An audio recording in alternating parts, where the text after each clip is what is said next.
Hello guys, আশা করি আপনারা সকলে ভালো আছেন। তো গুফা পাতাল ট্যুর শেষে আমরা চলে এসেছিলাম ইস্ট নেপালের আরো কিছু ভ্রমণস্থল দেখতে।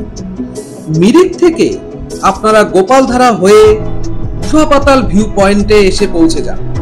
সেখান থেকে আর 4-5 কিলোমিটার এগোলেই আপনারা পৌঁছে যাবেন পশুপতি ফটক নেপাল ইন্ডিয়া বর্ডারের সামনে। এখান থেকে আর মাত্র 15-16 কিলোমিটার এগোলেই আপনারা আপনাদের সুন্দর একটি ডেস্টিনেশন কান্নামে পৌঁছে যাবেন। আপনারা চাইলে নিজেদের গাড়ি নিয়ে এখানে প্রবেশ করতে পারবেন, কিন্তু যদি আপনারা নিজের গাড়ি নিয়ে এখানে প্রবেশ করতে চান তাহলে আপনাকে বানসাল বা পারমিট করাতে হবে। আমরা আমাদের গাড়ি বর্ডার এরিয়াতে রেখে এখানকার একটি লোকাল গাড়ি 1800 টাকা ভাড়া করে আমরা পশুপতি রোড ধরে চলে এসেছিলাম কান্নাম। কান্নামের উদ্দেশ্যে যাওয়ার পথে আপনারা পশুপতি রোডের বাঁ দিকে পশুপতি টি গার্ডেনের সৌন্দর্য উপভোগ করতে পারবেন।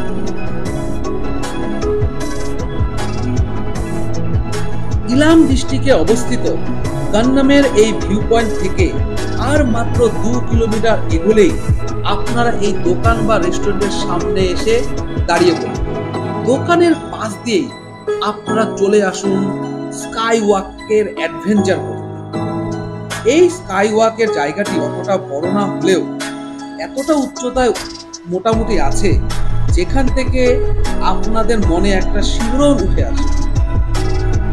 কিন্তু আমাদের দুর্ভাগ্য এতটাই যে আমরা সেদিন স্কাই ওয়াক করতে পারি।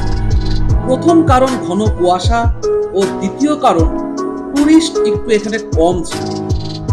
ঘন কুয়াশায় চারদিকটা সেরকম দেখতে পাওয়া যাচ্ছিল না বলে আমরা স্কাই ওয়াকের জন্য সেখানে আর ওয়েট না করে আমরা চলে এসেছিলাম পুনরায় কান্নামের এই ভিউ পয়েন্ট।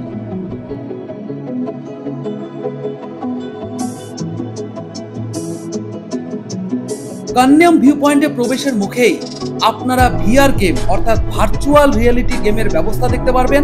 আপনারা চাইলে এই গেমটি খেলতে পারেন।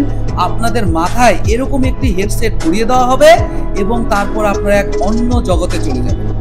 তো যতক্ষণ আমার বন্ধু ভিআর গেম খেলে ততক্ষণ আসুন আমরা দেখে নিই কান্নাম ভিউ পয়েন্টের আশেপাশের কিছু সুন্দর ভিউ। কান্নামের ভিউ পয়েন্টেও চারদিকটা ফগে আচ্ছন্ন, এত ঘন কুয়াশা যে চারদিকের ভিউটা অত সুন্দরভাবে দেখা যাচ্ছিল না। আমরা একটু রোদ ওঠার অপেক্ষায় ছিলাম, তবে ভাগ্যের এমনই পরিহাস যে এখানেও রোদ ওঠার কোনো নামগন্ধই নেই।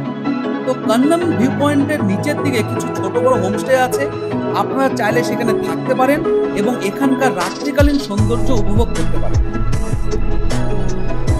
এরপর আমরা চলে আসলাম কান্নাম মার্কেট। এখানে আপনারা হর্স রাইডিং করতে পারেন। ছোট ঘোড়ায় 1 রাউন্ড ইন্ডিয়ান কারেন্সিতে 200 টাকা নেবে এবং বড় ঘোড়ায় একটু লম্বা রাউন্ড করিয়ে আপনাদের কাছ থেকে 300 টাকা চাইতে হবে। এখানে আপনাদের কাছে এটিভি রাইডে অ্যাডভেঞ্চারের ব্যবস্থা করা আছে। সিঙ্গেল রাইড 2000 এবং ডাবল রাইড 2500 নেপাল কারেন্সি।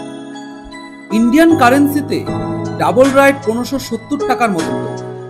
আমার 2 বন্ধু এই এটিভি রাইডে উঠে কান্নাম টি গার্ডেন ও তার পার্শ্ববর্তী এলাকা সুন্দরভাবে ঘুরে এসেছে।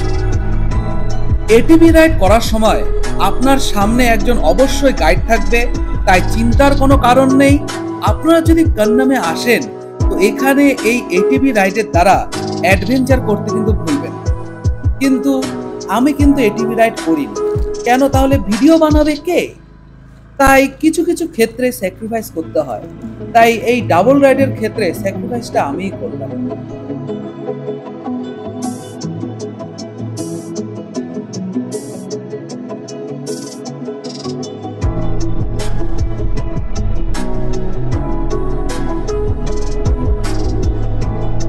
এই হলো কান্নাম টি গার্ডেনে ঢোকার রাস্তা। টি গার্ডেনের চারপাশটা সত্যি খুবই সুন্দর, গোছানো এবং সাজানো। কান্নাম টি গার্ডেনের ওপর আরেকটি সুন্দর ভিউ পয়েন্ট আছে, যেখান থেকে এখানকার চারপাশটা আরো অভূতপূর্বভাবে সুন্দর লাগে। এখানকার প্রাকৃতিক সৌন্দর্য দেখে আপনারা সত্যি মুগ্ধ হয়ে যাবেন।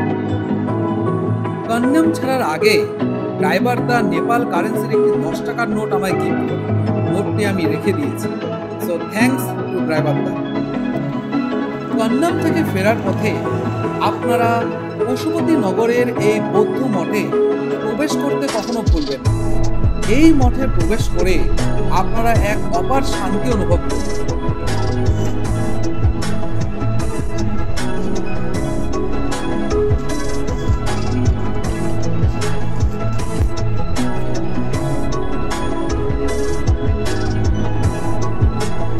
এখানে বুদ্ধ ভগবানকে প্রণাম জানিয়ে আমরা এরপর চলে আসলাম বৌদ্ধ মঠ থেকে অল্প একটু দূরে অবস্থিত এই বৌদ্ধ পার্কে।